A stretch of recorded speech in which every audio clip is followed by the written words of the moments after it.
The final point that we have, stay healthy. Take us through this clip, and we're aware they went through a number of quarterbacks and some offensive linemen too. So here's my thing. So this is Hudson, and this is not by any means a discredit to Hudson. I think he does a great job. He is forced into playing left and right tackle and everywhere else. He's also a guy who's in their big packages when people are healthy. So he's got to play left, he's got to play right. They just had too many injuries on both sides of the football. Going back to their tailback. When you don't have Nick Chubb, that's a generational guy. That changes your offense. And then they lose the tackles. And then they had some defensive injuries, and they lost some guys during the year. Those are going to happen. They've improved their depth, but you can't have 5 quarterbacks and 3 and 4 and 5 tackles play and expect to be consistent. Now, they're pros, and people have said, Lance, when they're pros, they should be good.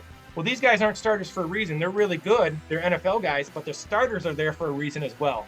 And they got to figure out a way to stay healthy, and they got to figure out a way to stay healthy for 17 weeks. And if they do that, I think it'll all come together pretty well for them this fall.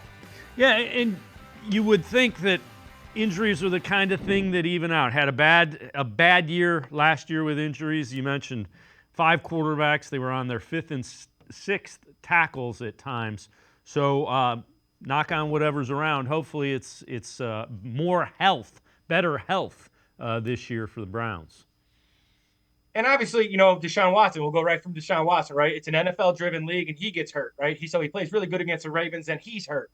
And obviously, you lost Nick Chubb against the Steelers, and you lose the tackles, and you lose the backup quarterbacks, and you lose all these guys. Then you lost some guys in there 2 to 3 weeks with hamstring and soft tissue issues. So it just seemed like it was a snowball of a year in terms of trying to stay healthy.